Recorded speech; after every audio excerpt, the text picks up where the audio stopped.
رہے، اور اے پیغمبر صلی اللہ علیہ وآلہ وسلم، وحی کے پڑھنے کے لیے اپنی زبان کو تیز تیز حرکت نہ دیا کرو کہ اس کو جلد سیکھ لو۔ اس کا جمع کرنا اور پڑھانا ہمارے ذمے ہے، سو جب ہم اسے پڑھا کریں تو تم اس کو سنا کرو اور پھر اسی طرح پڑھا کرو،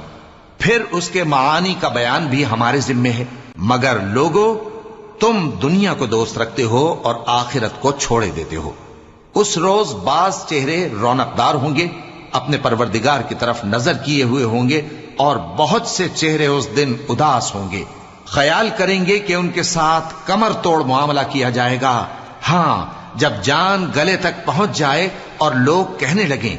اس وقت کون جھاڑ پھونک کرنے والا ہے، اور اس جاں بلب نے سمجھا کہ اب جدائی کا وقت ہے اور پنڈلی سے پنڈلی لپٹ جائے، اس دن تجھ کو اپنے پروردگار کی طرف کھینچے چلے چلنا ہے۔ پھر ایسے مغرور